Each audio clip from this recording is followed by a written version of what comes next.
and Kyle. James, Kyle, whichever one of you would like to go first, feel free. That would be James.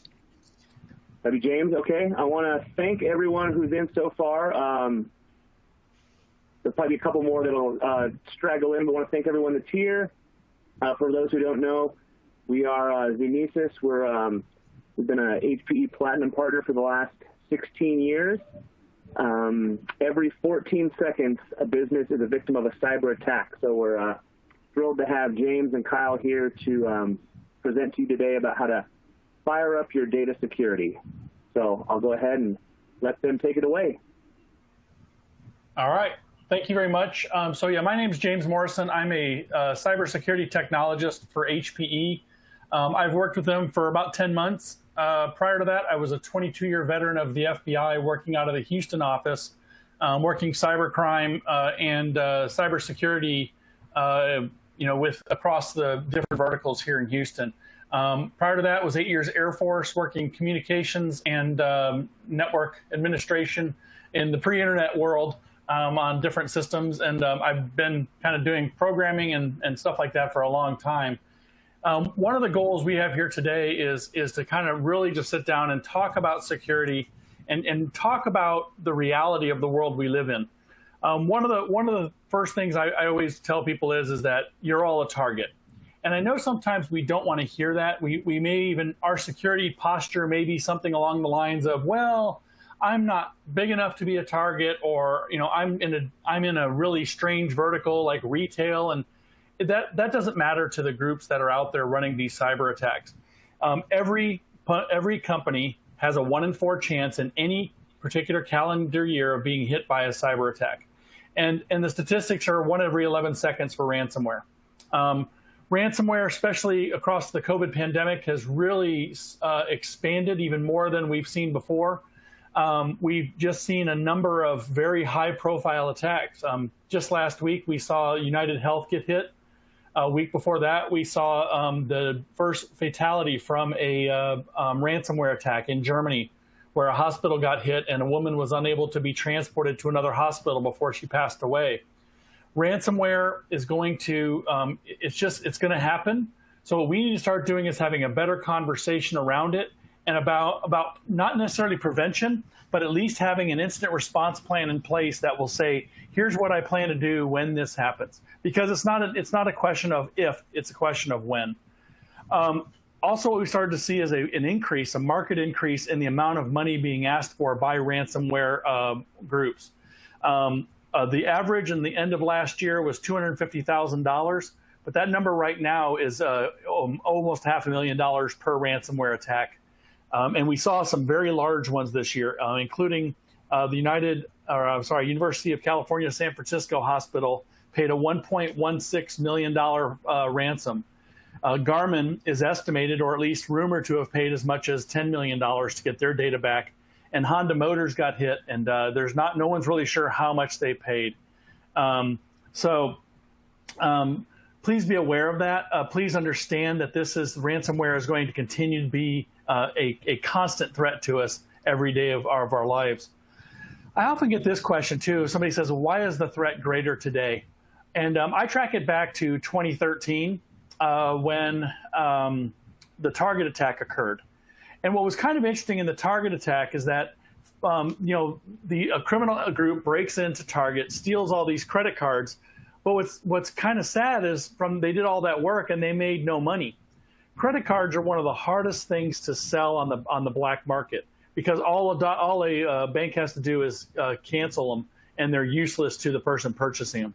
So what we saw coming out of that was really a threefold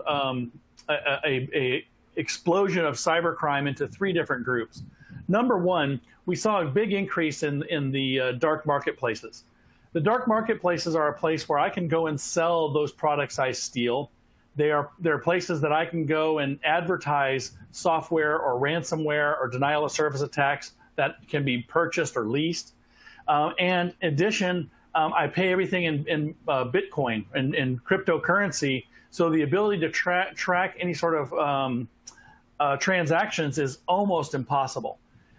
In addition, what we saw was the programmers who had been really writing these very devastating software packages, malware packages, they decided that they would rather put some distance between them and the actual attacks. So what they did was they've actually gone out and they are now licensing ransomware. So when you go out to the dark marketplaces, you can actually lease ransomware for a period of time, including 24/7 customer service. These are full feature, services that are being provided to different companies, to different malicious groups. The third group that came out, which was kind of even more concerning, though, is organized crime. Cybercrime today is not not being done by isolated attackers. The old Matthew Broderick of war games, where living in mom's house and running attacks, is the exception, not the rule. Most cybercrime today is being run by organized crime groups around the world, coming out of countries like Nigeria, Pakistan, India. We still see them coming out of Russia, Iran, China, but we've even seen drug cartels in the South and Central America starting to get involved in it because it is such a lucrative enterprise. And the odds of them getting caught doing cybercrime are actually lower than they are for them getting caught doing drugs. So that's why the threat is greater. It is so much easier for people to get into cybercrime and cyber criminal activity that they will continue to do it just because of how lucrative it is. So what we need to start focusing on, and this has been a conversation within HPE, but I think a lot of companies are having this conversation, we need to start focusing on cybersecurity from a data standpoint. So data is the focus of what we're trying to protect. I'll ask companies every so often, I'll say, so how is your security? And they'll say, well, my network is secure. And I kind of half-heartedly come back and say, but how is your data? And I'm trying to get them to think about this a little bit more and really concentrate on what am I really protecting?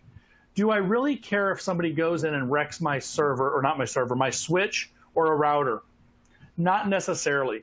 I'm more concerned about the data traversing those items.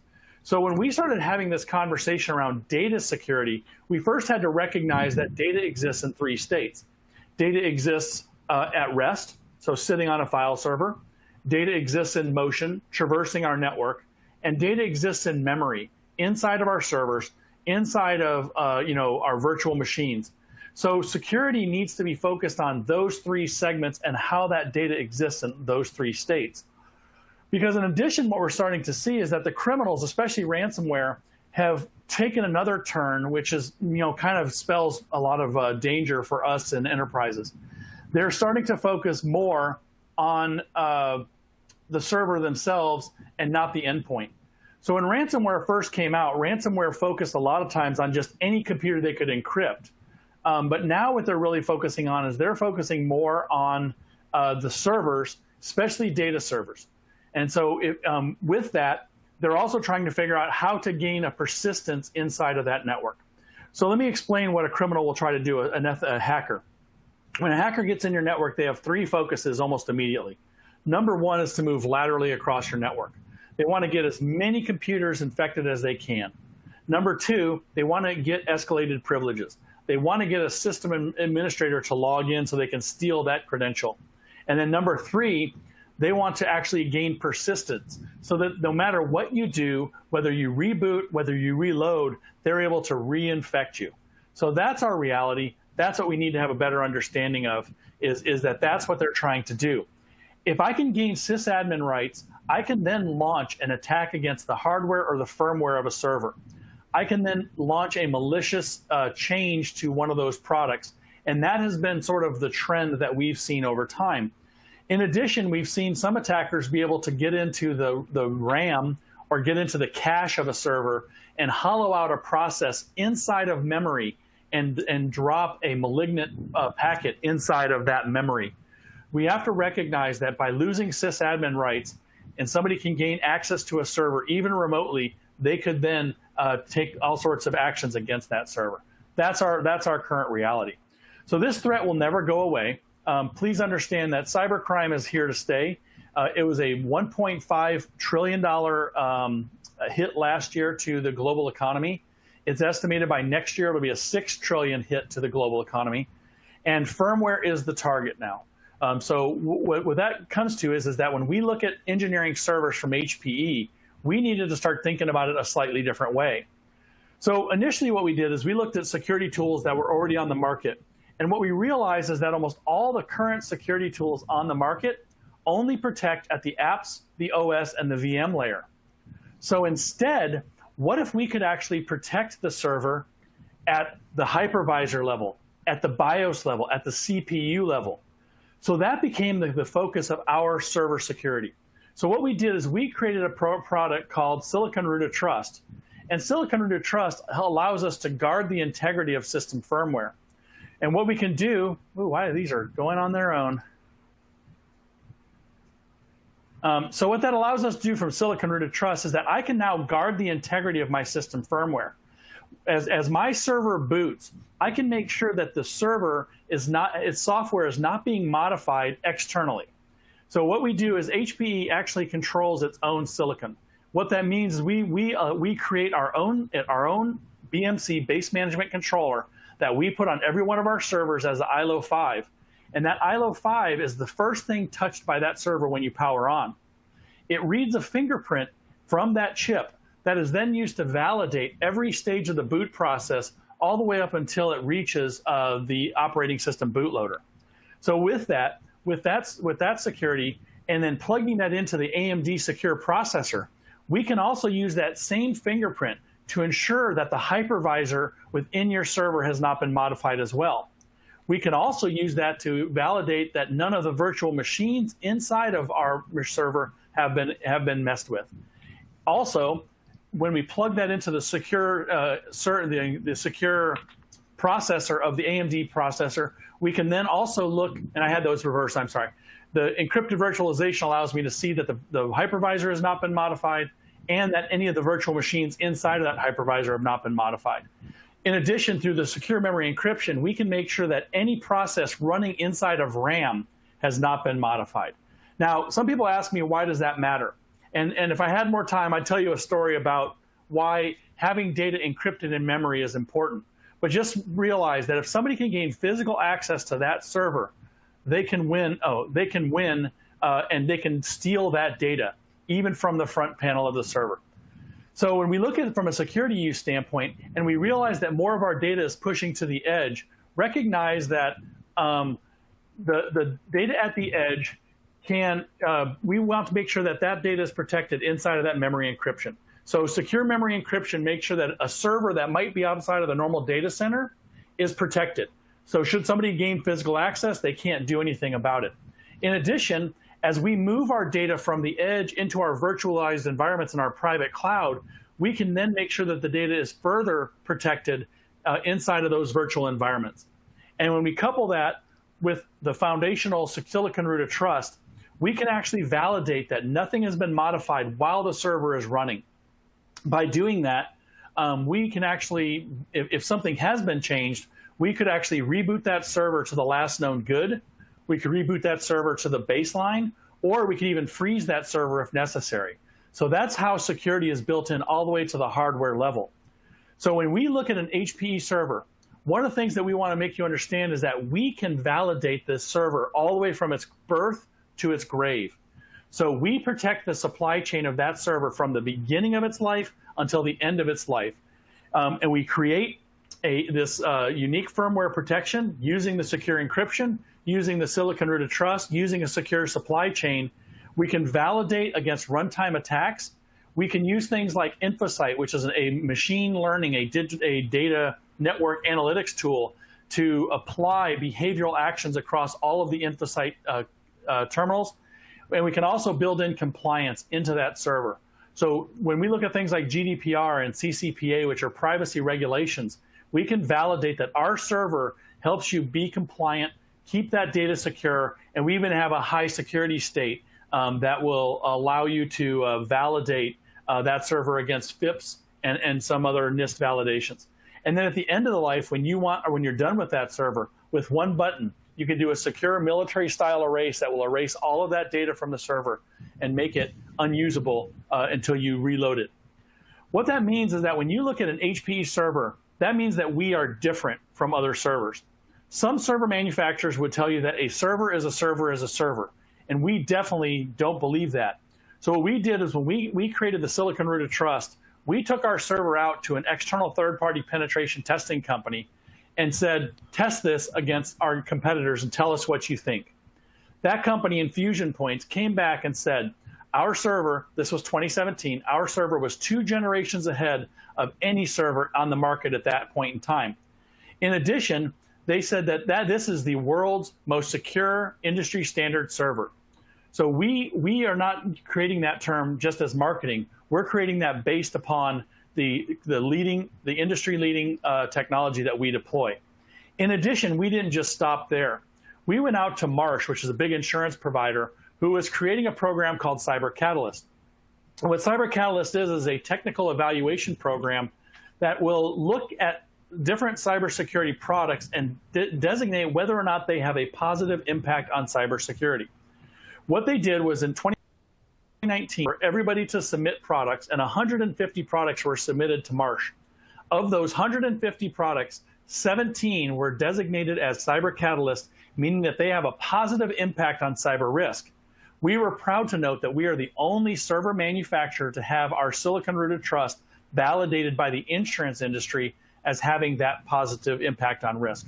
So if you have our Silicon Root of Trust in Gen 10 or Gen 10 Plus in the majority inside of your network, Marsh has said they will give you enhanced terms and conditions on your cyber insurance policy. We believe that's 2 things that definitely set us apart from all other server manufacturers. And with that, I will pass this off to Kyle, and he can tell us more about the security and savings that you can get with an HPE server. Okay, but before I do that, and James, I'm going to ask you to stick around and move slides for me if you don't mind. So you broke one of the cardinal trust pacts that any presenter has with an audience. You're not allowed to say, if I had more time, I would tell you a story. So you had made the point that encrypted data is really important. So if you put data into a system memory, it's really good to have it encrypted, but you didn't go into what the risks were. So what's the story that illustrates that? So what could happen? So there's a rule in ethical hacking that says if I can gain physical access to a server, I win the battle. And what that means is that if I can get to the front panel of your server, I can probably steal any data from it. Now, when I was first having a conversation with HP many years ago, I came up with a story that may or may not be true of 2 brave young men who got a search warrant and got to the front panel of a server. And I asked these engineers, I said, so what could I do with that? They're like, well, nothing. I said, really? I said, so what if those 2 admirable young men cut a hole in the front panel of said server and then put leads inside of that server to actually connect up to the registers of the RAM? And they're like, oh. I was like, and then what? Since that data is not encrypted while it's sitting in memory, can I not read the data that's on that memory while that server is running? Oh, that's what happened, is that if that memory is not encrypted while it's sitting at rest, even on a server that you think is secure, if I gain physical access to that server, I could read that memory until the AMD server came out, which now encrypts that memory, and our attack would not have been successful in that particular environment. So that was kind of when I saw this AMD, I thought, well, we would have had to rethink that one for a few more months. And you know, back when I started in this business, every computer was always in a double cinder block data center, so they were protected with armed guards practically. But what's the you've used a percentage of the number of devices that are going to be computers on the edge versus in a data center? What's the figure? It's some huge percentage of 75% of data will be created outside of the data center at the edge. So it's no longer safe to build a fortress and hope that nobody ever gets access to computers or data, because they're going to be everywhere. That's correct. And that's where as our servers push closer to the edge, it's less likely that they will actually be inside of that same protected data center. So having that memory encrypted is going to become more and more important. Okay, thank you. Thank you for the story. Okay, so if you could move to slide 19. One of the things that AMD is famous for is its performance, and that's wonderful if it's a high performance computing environment. So, you're looking at the human genome or something like that. But I think one of the business benefits that sometimes gets lost in all the headlines about performance is the fact that a higher performing server actually can save a significant amount of money. And if you go to slide 20, there's an illustration of this, which is this is an HPE server equipped with an AMD processor, and it's compared to someone else's server with someone else's processor. And you'll notice a couple of things. The performance advantage on the AMD server is huge, and the acquisition cost is a little over 30% less money. So you pay more, you pay less up front, ironically. And the nice thing is you get a server that's going to last a lot longer before it ever hits the compute ceiling and you have to replace it. And since in these times of pandemics and people trying to preserve capital and reduce TCO, if you can spend less on a server day one, that's a good thing. But the even greater advantage is nobody really knows what their budgets are going to look like in 2021. So if you can postpone for a long period of time having to upgrade a server, that's a huge advantage. If you look at slide 21, we've got a couple of real-life examples of remote worker or VDI solutions. The acquisition costs for both the entry level, the small, and then the large one also are significant. There's an enormous amount of money that can be saved as you deploy these solutions. And one of the things I've noticed is we saw a huge uptick in VDI and remote worker in the March timeframe. A lot of companies, though, sort of said, let's just make it work with chewing gum and duct tape and get it to work. I think everyone's realizing, you know what, remote worker is the future. Even when we get through this pandemic, that kind of mobility for business partners and customers and employees is something that's going to be with us for a long time. So VDI continues to grow, and AMD makes the acquisition cost a lot lower. On slide 22, you'll see something that is also really relevant today, which is reducing the cost of vSphere. Because part of the downside of all of this virtualization is the fact that VMware licenses have gone through the roof. And the nice thing about an AMD server is you take server A from another vendor and such, and to hit a certain performance level, you're going to need 2 processors. Well, VMware charges you for a license for each of those processors. With AMD, a single processor performs so well that that's all you need. So you only need 1 vSphere license. So not only is the acquisition cost of the hardware a lot lower with AMD, but the ongoing cost savings are fantastic because you have half as many vSphere licenses, which is a big win. Slide 23 talks to more cost savings, which is not only will it cost less to install these systems in the first place, but HPE and AMD have combined to provide a special program where for the first 90 days, you don't have to make any payments at all. So anyone who's looking at year-end budget and not having the funds to come up with funding right now or budget areas to fund these new servers, you can put these on-prem today, and you've got 90 days before you actually have to pay anything. Slide 24, again, another example of how to preserve capital, is anytime you upgrade an HPE server, we provide a $400 rebate. If you are wise enough to upgrade to an AMD version of our ProLiant servers, we double the rebate from $400 to $800. And as you saw with some of the solutions that we put together for vSphere and VDI, these are not terribly expensive to begin with. So the fact that you could get an $800 rebate, it's a check that HPE writes directly to the customer. Getting an $800 rebate is huge. So as we move to the next slide, I'd say, take a look at what you're doing, see if your current environment is as safe as a ProLiant environment with AMD. I think the fact that Cyber Catalyst designated only ProLiant servers as eligible for discounts and better terms, I think is a good indication that we do have an edge over other platforms. I'd look at VDI deployments, I'd look at vSphere cost savings, and the final question is just saying, we were going to go ahead with another server on this project. Can I take a look at what a quote would look like to see the HPE AMD version of that solution. And slide 26 shows that whether you're looking for the highest performance or the best cost savings, or you're looking for greater density to reduce the amount of space you have in your data center, there's different AMD-based solutions from HP for all of those categories. Slide 27 wraps it up. So as James said, sadly, there is legitimate cause to be very concerned about data theft and cybersecurity and the rest of it. The wonderful news is that AMD combined with ProLiant from HPE provides an incredible amount of security that isn't found in other environments, and just huge cost savings by going the AMD route with servers. And that's everything. Thank you so much. Are there any questions out there? I don't see any.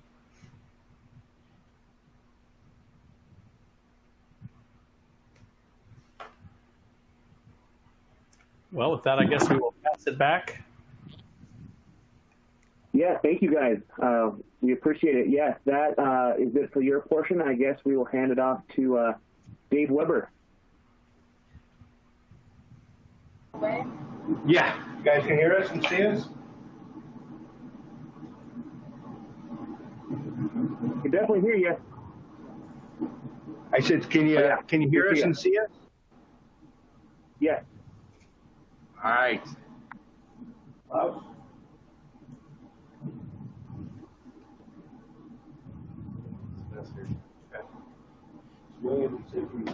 Hey folks, how you doing? Sound check, Klaus Lauder here. Get some thumbs ups, get some notification. They can see and they can hear, so no problem. Fire it up. Good, excellent. Well, thank you all very much for joining us here today. We are pleased to give you a Weber Grill restaurant little demonstration on this beautiful steak you all received here for this Zoom meeting today. My name is Klaus Lauder. I'm the Grill Academy chef here for Weber Grill. And Matt McCormick is our corporate chef. He's not able to be there for us today, but that's all right. That's what I do here at a regular basis. So we have a couple things we want to get started first with is setting up your grill at home. So I imagine a lot of you just going to be watching this demonstration and they're not going to be grilling along with us. But if you are, just put some questions out there, hands up, type in a couple questions as you go on. And my partner here, Dave, is going to shoot off those questions to me. I'll be able to answer them to the best of my knowledge. So first thing we want to do is we want to make sure that we have our grill set up and for grilling. What we have here is we're working off of one of our Genesis 2. We like to have it set up to the acronym usually is medium high off medium high. So what that does is that establishes a two-zone grilling setup. So we have here medium high, off and medium high, and that's going to have our hot zone on the left, hot zone on the right, and the middle is going to be the indirect zone. It's very important to have your two grill zones because otherwise, if you're going to be on full heat across the board, it's going to be resulting in a lot of flare-ups, some burnt steaks, burgers, chicken, any way you look at it. You always want to have a cool zone where it can actually let your meat, your protein rest and bring slowly up the temperature the way you want to have it. Now, if you're setting up a charcoal grill at home, what we do recommend is using one of our chimneys, as we have here described. This large chimney is perfect if you're having filling from about an inch or two from the top. With our briquettes, we use the compressed 100% all-natural hickory briquettes, which means there are no other chemicals or anything additives added to it. It's only actually bound by cornstarch. And they hold the heat very long, and it's get very hot. Now, instead of using gasoline or if you're using lighter fluid, we highly recommend you do not because of the everlasting flavor and the odor that you give off on your food that you're grilling. But we do recommend if you're using these lighter cubes are great for grilling as well as for lighting campfires. What it is essentially is a paraffin wax bound fuel source, burns really hot. It's odorless, it's tasteless, and pretty much waterproof. So this is a great option for it. Now when you set up your charcoal grill, once your basket is lit, it's going to burn off this really heavy smoke. And you want that to dissipate. It takes roughly about 15 to 20 minutes. And afterwards, you're going to have this billowing heat, these flames come right up the top of the chimney. And that's when it's going to be ready to go. There's a misconception about having your charcoal briquettes to be totally grayed and ashed over. If you've gone that far, you've already gone too far, too long, because you lost about half your cook time on your charcoal. And then when you do dump your charcoal, just be careful. Because the handle is meant to be staying cool, but at times it can be hot, depends on the wind and the sun coming at it. So you can always use the grill gloves to kind of help protect your hands. Then when you're dumping the charcoal, you want to make sure that you're kind of standing away from it, not with your head over it. And when you're dumping it down into the charcoal grill, that you're going to be shaking it either to the back half of the grill, or you can have use of these charcoal baskets, which keep it condensed all in one area as well too. Point is, you still set up your 2-zone grilling. You have your hot zone and your cool zone. All right. So as we're moving on, let's talk a little bit about what we have here in front of you as far as your product that you guys received. Is this beautiful prime bone-in ribeye steak. And what had come to you before in a cryovac package, which means that it's been wet aged. And what you want to do always before grilling is you want to pull it out at least a half an hour to an hour ahead of time. Take it out of the package, and you want to kind of let it temper up a little bit. It's not going to be, nothing's going to be, no harm in the temperature zone where it's going to be at, but what it is it helps to let it temper up so that it's not going to be direct ice cold going on a high direct grilling. It happens then the protein really seizes up, and then it becomes very tough and chewy then to eat. So the best bet right now is make sure you have that pulled out and have that ready to go. We use a little bit of oil as well too for our seasoning of the steak. And the oil that we always recommend is something with a high burn temp, high flash point. So like an extra virgin olive oil, although very flavorful as it is, has a very low flash point, which means that it can burn up in a high temp situation, grilling, and gives an off-putting flavor. So what we recommend is a blend, usually like a 75% canola oil to about a 25% extra virgin olive oil. Now we still get a little bit of flavor, but then it's not going to burn up on you. The oil acts three benefits, and it's going to be, one is going to help the seasoning adhere to it all around, and it's also going to prevent sticking up on the grill. So it goes to oiling your protein before you go onto the grill, and as well as it's going to help conduct the heat to get a nice sear. Because the procedure we're going to be using today for our ribeyes, we're going to go a direct sear method. We're going to start off with a direct grilling. Right over the main flame. It's going to be on the charcoal or the gas. Go about 2-3 minutes on each side, and then we let it finish low and slow on the indirect part. Before we get to grilling your steak, I do want to demonstrate one other side, and Dave's going to show the camera here while I'm doing that. Okay. What we have here for you today is the stuffed tomato, grilled stuffed tomato with ratatouille. So what we're going to do is we have a couple of summer vegetables or fall vegetables that are going to be coming out there right now anyway. Is we have our red pepper. We got some red onions. Got some yellow squash. And then we have some zucchini. Now, you see that I cut mainly the outer layers of the squash and zucchini there, and I left the core there with the seeds, because once you get it partly cooked, it's just going to fall apart. Then what we're going to do for this one is we're going to take some of the neutral oil that we have, give that a little bit of dressing, if you would.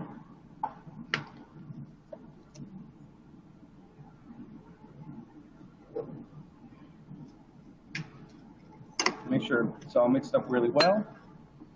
And then we're going to put it on the grill. And we can get some nice color on them and a pre-grill them.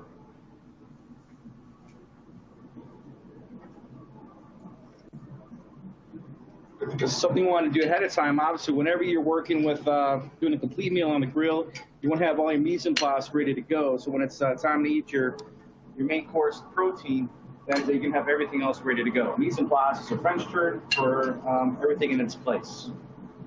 Something that our chefs in the culinary world here, we live by it. Now, seasoning wise, just do a little bit of kosher salt and black pepper.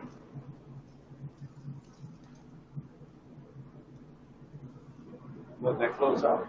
And then while that's grilling, we're going to work on our tomato. We have to hollow it out.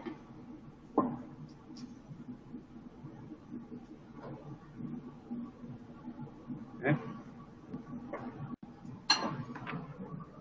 So we got a beautiful ripened tomato here. We're just going to take the top part of it off. And obviously we wanted this to be, what we have to remove is the inside stems and seeds and some of the internal parts of the tomato so we can actually have something to work with. So you're just going to take a spoon, get inside of it, and you got to be careful that you're not going to just rip the outside of the tomato. So we're going to take all the inside membranes out, the seeds. You leave yourself a nice little pocket.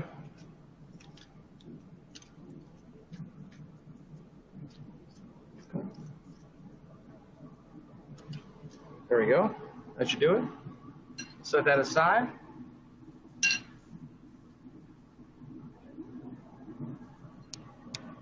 Check on the vegetables because remember it was already grill was turned on. It was really high, roughly about 500 degrees. So we're looking for a little bit of color, a little bit of grill marks on there.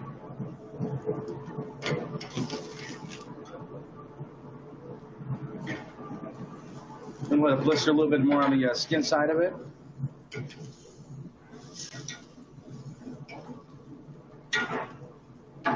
Let that go a little bit longer.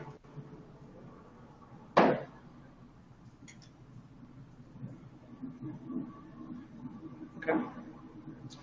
So while we're waiting for that to finish off grilling, obviously when it's nice charred, grilled, and somewhat tender, we're going to pull the vegetables off, let them cool. We're going to dice them up nice and small. We're going to chop them up, and then we're going to add some mozzarella. You can usually use a fresh shredded mozzarella, or I got some fresh mozzarella here as well.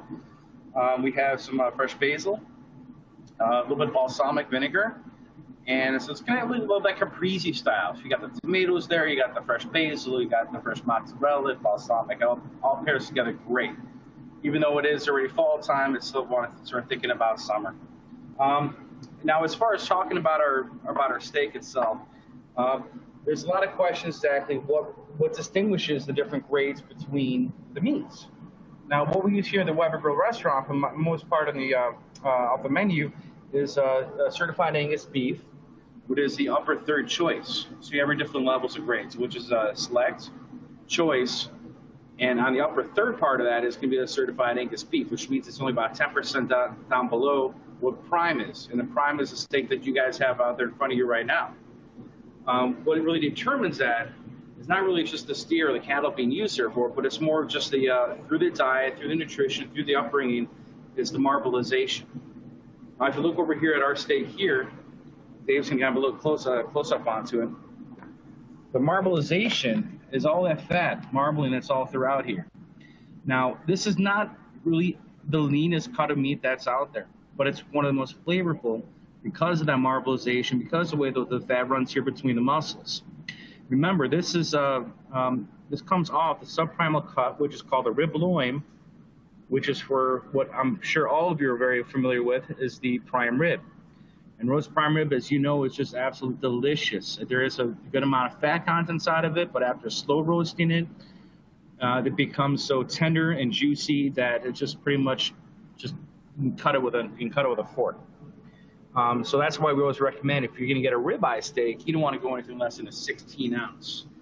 Just for that fact is you really want to start rendering down that the fat that's in there, and that really becomes really nice and juicy. Fat's flavor, isn't it, class? Fat is flavor, absolutely, Dave. Yeah, it's one of the first things that they were teaching us in class at the culinary school there with my friend chefs. But ribeye is definitely one of the most flavorful steaks out there. Take a look over here. What type of cocktail would you be enjoying on a Saturday if you were at home right now? On Saturday? Or just right now? Just right now, when you're cooking on your grill, what do you enjoy? I enjoy myself a usually nice beer. Right now, it's sort of the Oktoberfest style right now, so there's a lot of mountain between Spaten, Hochquarterhaus, Franziskaner Weiss beer is always really good. Of course, the name like Klaus, I'm going to be throwing a lot of the German beers out there, right? But there's some other great brands out there that local breweries, especially in the Chicagoland area, which we have is Pollyanna Brewery, have Bakers. They'll have a nice Oktoberfest style as well, too. Now we got the vegetables out there. We're going to pull them out. We're going to let them cool a little bit. I want to be sure on the timing wise here. We have an audience question. We are at 5:45, 5:30. 15 minutes, Remaining? half hour, Okay. all day. All right. So I'm going to chop this up really fast, get this going into our tomato, and then we're going to get our steak on.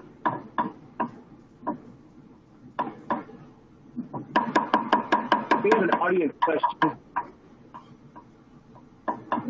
All right, so I'm just doing a small dice. I have what they call chef hands, which means I can take a little extra heat. The average human might need to let this cool down a little bit. So what we're going to do, I'm going to combine this all inside of here. We're going to add a little bit of balsamic, mozzarella, a little extra salt and pepper, and it'll go right back into the tomato. A little fresh mozzarella. What I'll do is I'll add some in the mix, and then we'll top it off with some fresh mozzarella too, so it has a nice melt. Okay. A little balsamic. Okay. Give it a little stir. Colorful, nice and bright. Don't want to forget the basil. And we know what you guys use it. We're using basil. If you're pulling it fresh from the garden. A lot of times I wait till like right before I use it to slice it. That really releases the aroma and the natural oils within it. Okay. Fresh basil in there. Okay. At this point, we're going to go ahead and just stuff the tomato itself. The recipe should have been included as well too, what you guys have at home. So we'll do that there. And a little tomato, or add the mozzarella up on top.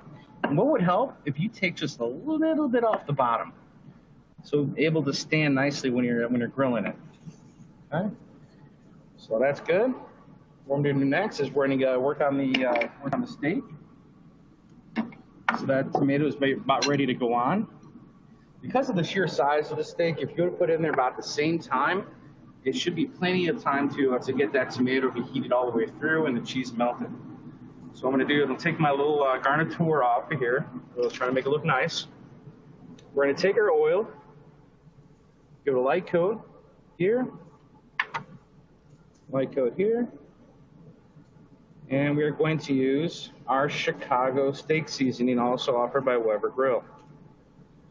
So what I do is I usually season from about 4 to 6 inches above the steak, rather than just kind of spoon it on there. And anything that might fall on the outside of it, that's where I'm going to kind of rub it on the sides. A little extra there. Remember, the larger cut of meat you have, a little more extra seasoning you're going to need, just because it really needs it to penetrate. Okay? So I'm going to go ahead and get this on the grill. Now we're going to start off direct grilling. Remember, that's directly over the main heat, over the flame, whether it's going to be charcoal or gas. And what's the reason for that? The direct grilling, what we want to do is it's going to sear the steak properly, sear and close the pores that you have. Now the tomato, I'm going to put this right on the upper deck. Okay, we have a lot of heat that's going up to the top, and it's going to be roughly, it's indirect, but it's still over the main heat. And that's going to allow it now to cook slow and low. So we get the tomato nice and melted, or at least the mozzarella nice and melted. Okay. Now, timing-wise, whenever grilling with the direct with steaks, The recommendation is always going to be roughly 2 to 3 minutes each side.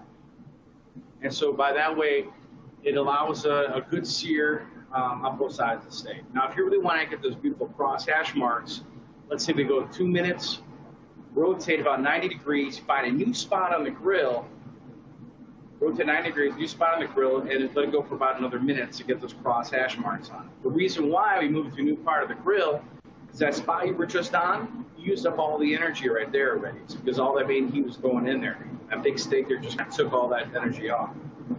So what we're doing is we make sure you want to set a timer. If you're not familiar with that, it definitely helps on, especially when I'm always speaking with to my public. I kind of lose track of time, so I would need to keep you should as well. So now, if you guys aren't that familiar yet about Weber Grill, I'd like to talk a little bit about the history while we're waiting for our steak here to turn. It was actually invented by George Stevens, who was actually here from Mount Prospect, the Chicagoland area, the northwest suburbs. It's actually a suburb I grew up in. And this is back in the 40s. He was working as a welder by trade at the Weber Brothers Metal Works. I'm going to turn the camera here. I don't know if you guys can see it. We have it right up there on the wall here in Schaumburg. And he loved to grill at home. He loved to take care of his family. After a long day of work at the metal works, he'd come home and cook for a small family of 12. 12. And God bless him, he's a hardworking man. And he really wanted to find a new way to grill. Back then, there was only the old barbacoa style open pits, whether it's going to be brick or just like a sheet aluminum, no lids whatsoever. The grates were just right above the charcoal. Everything would burn.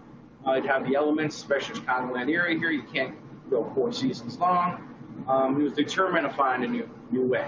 And, just like most inventors, he tried and failed, up until one time he had an assignment at the metalworks to create buoys for Chicago's rivers and lakes. And he just had one of those light bulb moments. It just clicked to him. He said, hey, this could actually be something. He just started thinking about like an oven, just kind of like a convection style.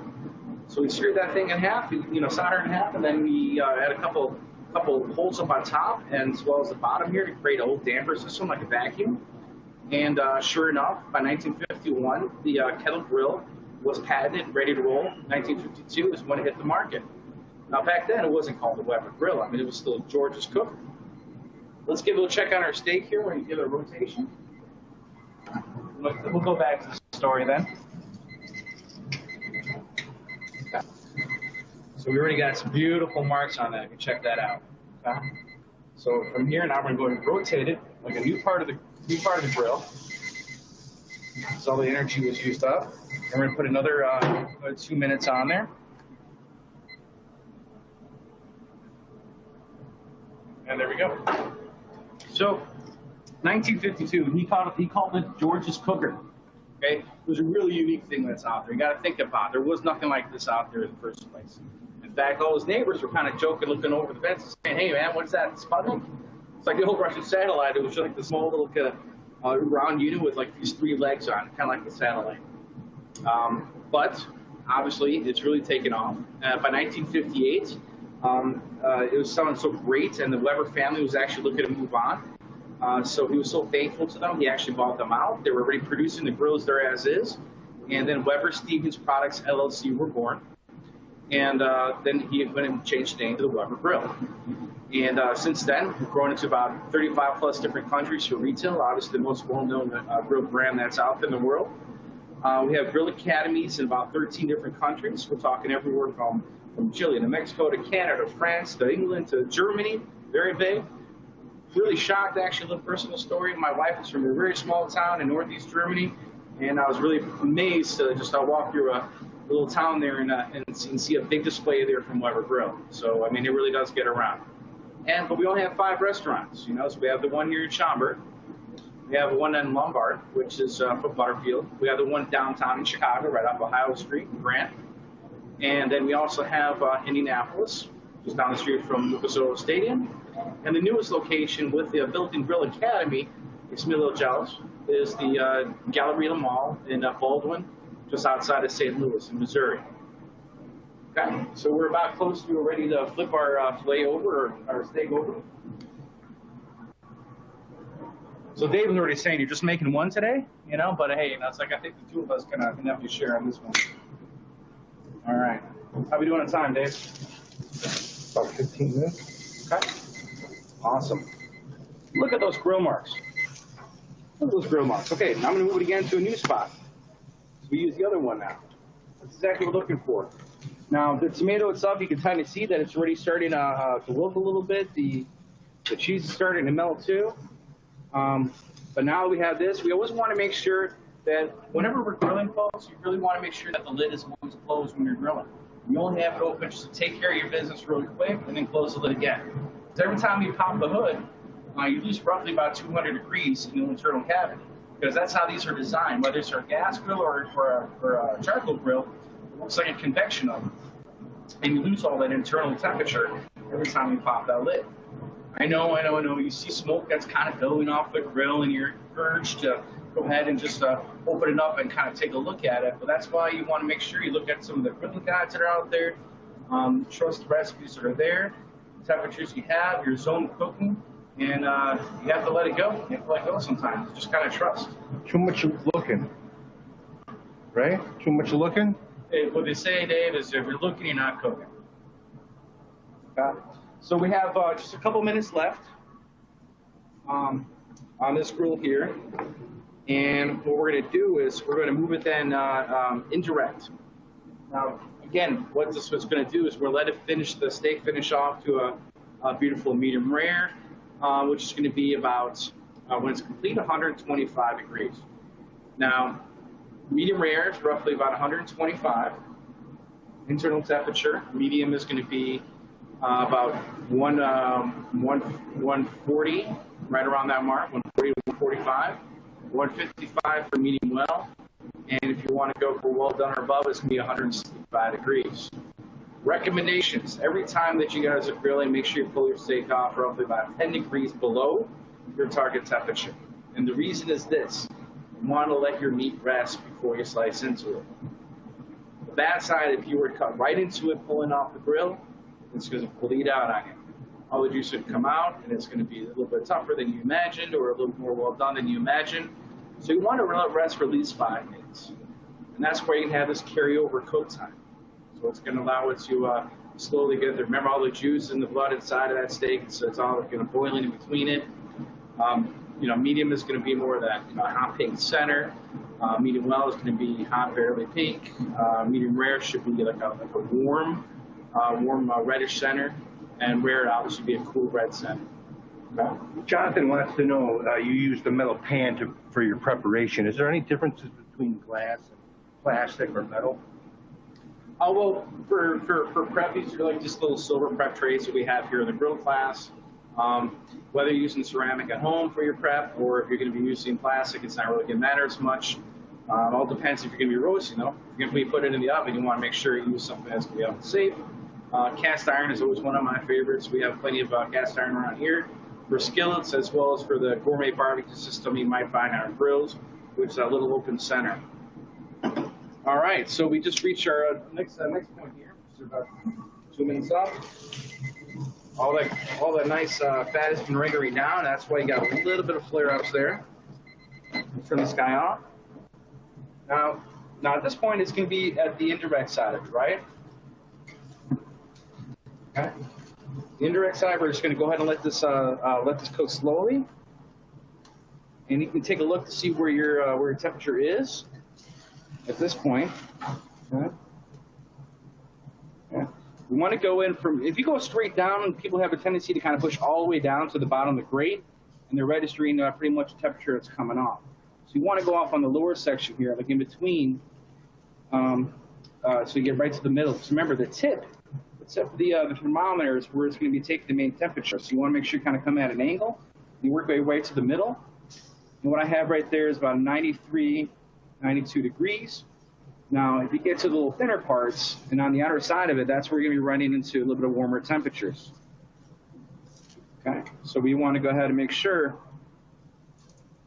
that our center is going to be right where you want to have it. Okay, so I'm going to turn this all down low right now.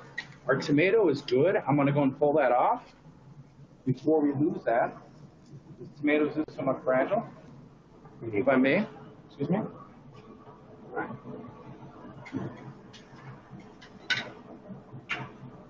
So here's why you want to have your plates ready at hand. You take the tomatoes off, set that aside. Close the lid. Time-wise, how we're looking, Dave?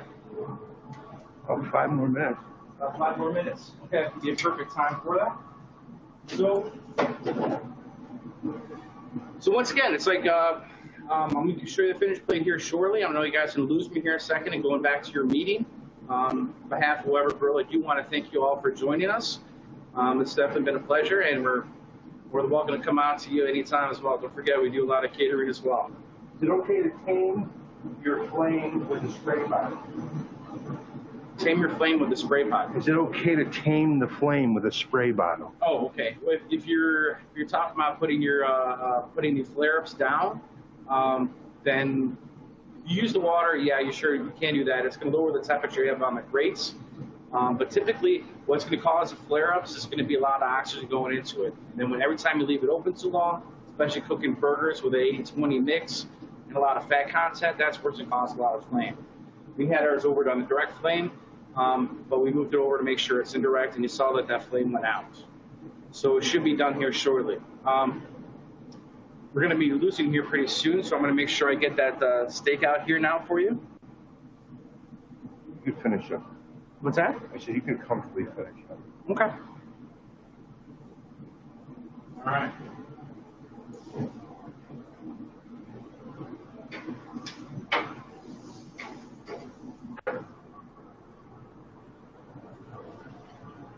All right, folks. We're going to see the finished product here.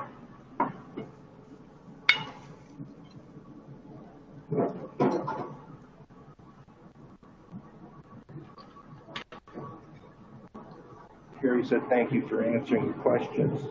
Oh, it's my pleasure. My pleasure. So there you go. So you have a beautiful grilled bone-in ribeye. Internal temperature on it was still roughly at about 105 degrees, and I'm going to let this carry over now for about 10 minutes. So would you cover that, Klaus, after you took it off, or would you leave it open like that? One tip you can do for it, so you don't want to lose too much temperature on the outside of it, is kind of put a piece of foil over it. But Joe, I'm talking about 5 to 10 minutes resting before you dive into it. So if you are worried about losing the temperature, you could put a piece of aluminum foil on there and just kind of set it aside. Definitely do not put it in the oven. So at this point, I want to thank you all. If you have any more questions, feel free to put it on there. And again, thank you for choosing Weber Grill Restaurants to be part of your team. I'm grilling. That's Dave. Keep on grilling, folks.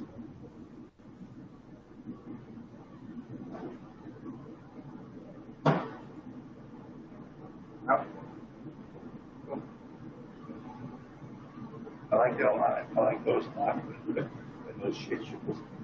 Well, it's also kind of thinking about, it's super easy because we don't have.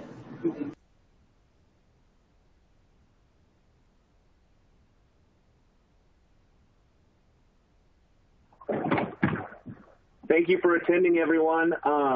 We'll compile any questions that weren't answered and shoot them over to Weber Grill, and hopefully get something back to you just for any cooking tips or other questions you might have. Feel free to respond to us here at Zunesis, and we'll get it over to them. Thanks for attending. Bye.